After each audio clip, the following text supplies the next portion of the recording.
Hey everyone, I'm Lisa and I live in my camper van. I'm Canadian, but I spend my winters surfing in California. In my last video, I took a break from van life and flew to Canada for a ski trip with friends, and things did not go as planned. I just got a text message saying that my flight early tomorrow morning has been cancelled. Just completely cancelled.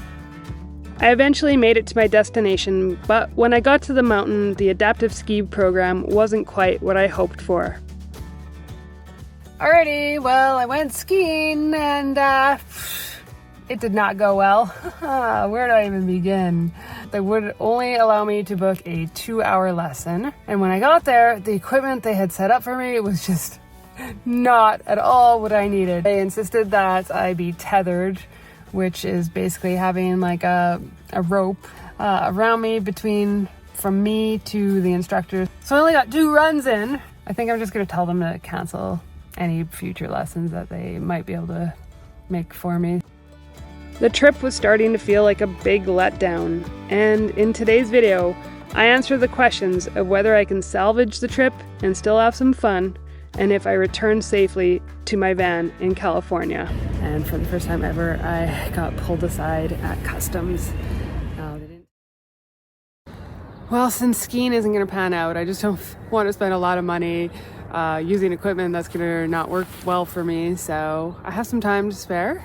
And I have a friend that lives about 2.5 hours away from where I'm staying with my other friend, and I haven't seen her a lot in the last 1.5 years. She used to live in Saskatoon, where it's kind of my home base in the summer.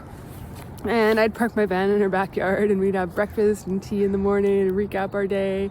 But then she got her PhD and she's moved kind of and has been traveling all over, and now she's settled in a place called Revelstoke. So I'm gonna go visit her, and then I have an exciting adventure, nice winter adventure planned for the both of us. And then I actually have a cute little Airbnb booked just outside of the town that she's in. Hopefully this goes better than the last time I stayed in an Airbnb.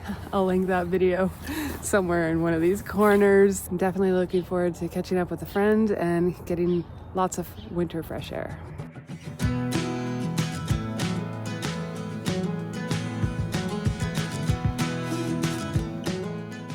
I will say that driving this car through the mountains is a ton of fun.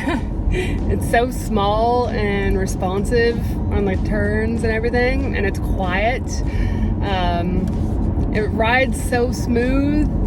My big van definitely like hits the bumps, and yeah, and it's loud because the cabinets in the back get creaking and my wheelchair lift kind of swings, and I have a little dinging sound from my passenger seat because I swivel it around, and so then you get a little airbag warning. But driving this thing through the mountains is fun.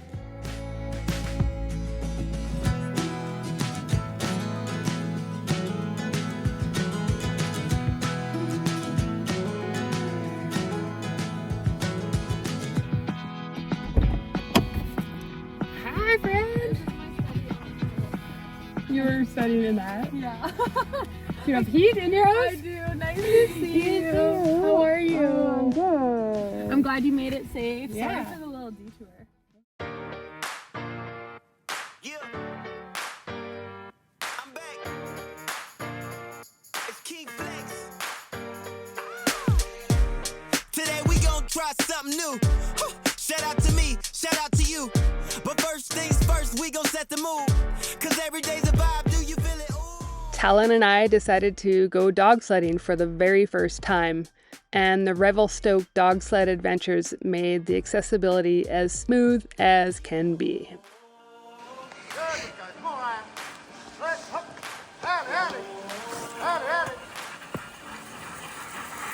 Yay! Woo!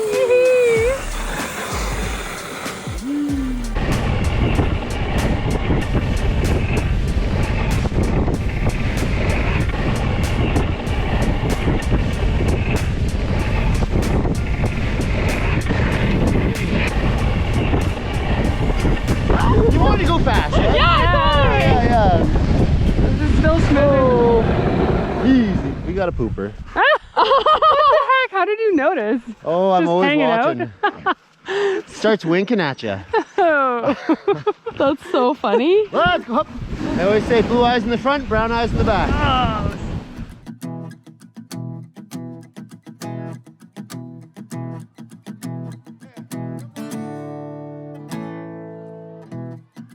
This was an amazing experience, and just when I needed to recover from the disappointment of my skiing adventure. And what made it even better was the knowledge that our guide Max shared with us the entire time we were out there. I was wondering how like if they're very social. Some are and some aren't. Okay. So, just like any workplace, we do have some office politics. There are dogs that don't get along, and there are dogs that are best friends. You know, they're social animals. Yeah. We tend to run a boy with a girl. So all of these are boy-girl pairings, except for these two in the back that are brothers. Okay. The sideways run is pretty funny. The sideways run. Yeah. Yeah, so that's what we call crab walking. Okay. So just like how a crab walks sideways, some of the dogs like to run to one side. And you know, some have a specific side, like if they're right or left-handed kind of thing. Okay. They always run out to one side. And some dogs, no matter what side they are on, they run sideways. Just like if you might, oh, we got another pooper coming. If you might try and push something heavy, you might throw your shoulder into it, you know, and give it an angle. Yeah. Same kind of thing. Like they think they're generating better. more power. Yeah. Oh, okay. Yeah. So oftentimes, if you know we're going slow, he's pulling really hard. He's like throwing his shoulder down into it. But when we go fast, he straightens right out. And then there's just some dogs that are always crab walkers. They're big weirdos, but we still love them. Good work, guys. Let's go. I feel like I'm in a chariot, just me and my... You are. This is the chariot that you deserve, Lisa.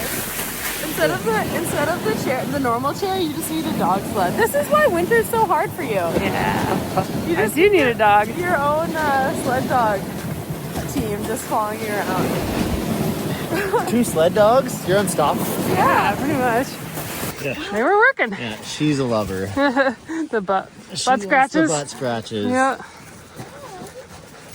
Aw. Oh, there we go. Yeah. Yeah. She's a sweetheart. Thank you guys for a good ride. This is actually from the grocery store. The butcher at the grocery store, you know, they butcher all their own meat. So Yeah. this is all the offcuts. Yeah. It's all the fat that comes off all the pork and the beef and whatnot. And you can see they're pretty excited about it. Yeah. Some of them are better at catching than others. Oh. Some of them just, this guy, some will take a finger off and some take it real gentle. We'll take a finger off. Usually take it pretty nice.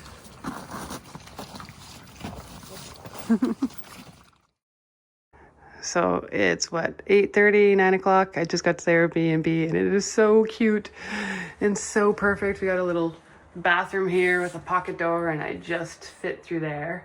The owner actually measured the door for me before I booked it. And then we just got like the little bed, which looks really comfy. But my favorite part in the morning is you come out this patio door. There's a little deck here. And I think it overlooks some water, a little river. Yeah, so I'm actually staying at a little farm and there's the water below. They got some little lighting out here. Oh, it looks super cute. I can't wait to sit out here and have some tea, but I'll see you all in the morning. I didn't notice it last night, but the shower has a nice mountain view too. Gosh, I gotta come back here, I think. I'd bring a bench for the shower. I'm looking at buying one that just got on the market.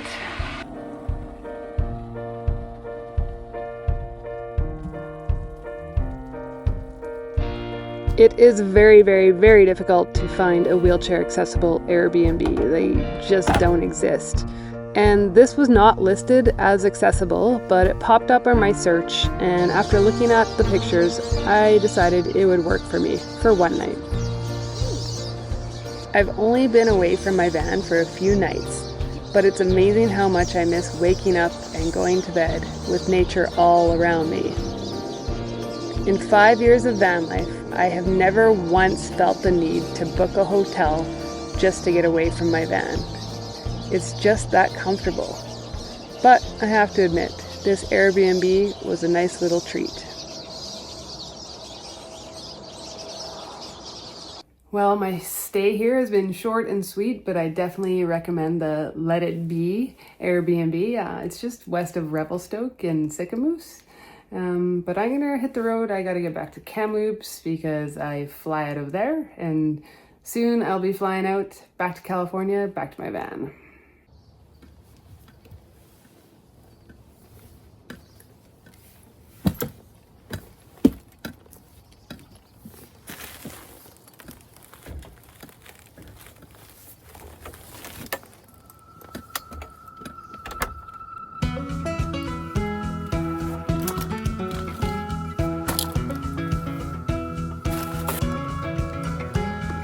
How long now have I been here?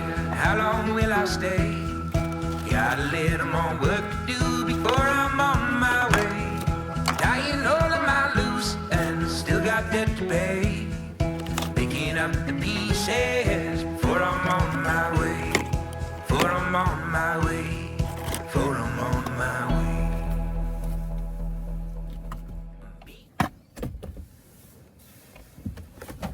Since it is a bit of a pain to load and unload my wheelchair into the car like this and take it all apart, I'm gonna try and find a full service gas station.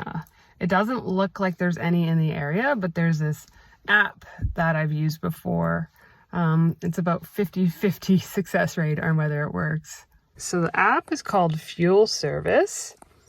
You go to it, and basically you can find stations near you that might have an attendant. So they've got mostly Shell, and it looks like, yeah, there's a Shell nearby, and you basically just find what's local to you and ask for assistance, and they'll actually contact, the app contacts the station, and if they get back to you, yeah, sometimes they do answer and say, yes, we can help you when you get here. Sometimes you can do it right when you get there. Sometimes they don't answer, so it's been about 50-50 that they do answer and respond. So I'm hoping that they get back to me and say, yes, we can pump your gas, because it's only a few minutes away. Didn't answer. Shoot. I might just drive there and try it again, because they'll actually come out and pump your gas. That would save me getting in and out of my vehicle. And there aren't any full service stations nearby that I could find. So I'm gonna have to just try it again. All right. Well, thank you. Let It Be Airbnb and Farm. I hope to be back sometime. I'm at the Shell. I'm actually at the station, at the pump. Come on, answer. There's no customers at the gas station, but they're still not answering inside. And I really do not want to get out of my vehicle and put my chair back together and then take it apart just to get gas. So I'm gonna try to go on to the next town. I think it's about, I don't know, 40 minutes from here. I think I have enough gas. I don't know this car, obviously, and its tank capacity, but I think I have enough to get me to the next station, and I'm sure there'll be other little stations in case I do need to stop before I get to the next potential full-serve gas station. All right, store number 2. Let's see if they answer.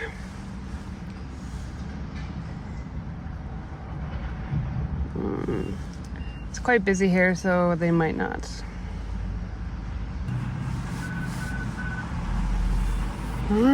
Did not work. I miss when full service gas stations were more popular, and even Co-op used to be almost all of them full serve, at least in Saskatchewan. There's still quite a few in Saskatchewan, but BC, I think it's harder and harder to find full service gas stations. I like Oregon because actually they made it kind of a rule that if you had a gas station, it had to be full serve, but I think they might have recently changed it so it didn't have to be, but still a lot of them are full serve, so I definitely like driving through Oregon. All right, I tried another gas station in the area. They said they have confirmed they can fill up your car within the next 30 minutes. So when I get there, I just have to push I've arrived, and hopefully they come out and fill me up with gas. Okay, I'm here at the Chevron. I've let them know on the app that I'm here in stall number 5. Let's see if we get an answer.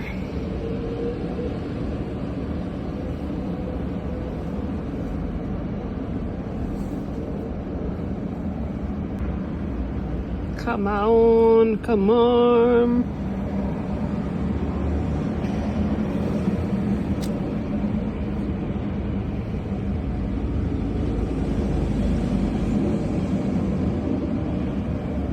Come on. Oh, I feel like they noticed what's going on. Somebody's coming out. Maybe not. She went back in. Oh yeah, they're coming. I see somebody with a vest on. Hi. Hi. Are you gonna get the gas? Yeah, I can't get out. I've got a wheelchair, but yeah, you can pump it for me? It's for the Chevron? Yeah. Yeah. Yeah. Okay, perfect. Vehicle is at pump number 5. Please enter the number. Sorry. That's okay. 1 second. Yeah. I don't think they use this very often. She's like on the phone and I can hear the instructions saying like the disabled driver as a pump number 5, and she went and grabbed a vest, but I think they don't use it very often and don't know how to proceed. This is the first time I'm doing, so I'm not Yeah. sure. So can we just, we will pay and do it, that's okay? Yeah. That's how it's gonna work. Yeah, that's how it works. Sorry. That's okay. Yeah, most stations don't answer the phone or answer when I put it in the app. Oh, So- I got the call, so I get it, but I just want to confirm because this never happened. Yeah. So.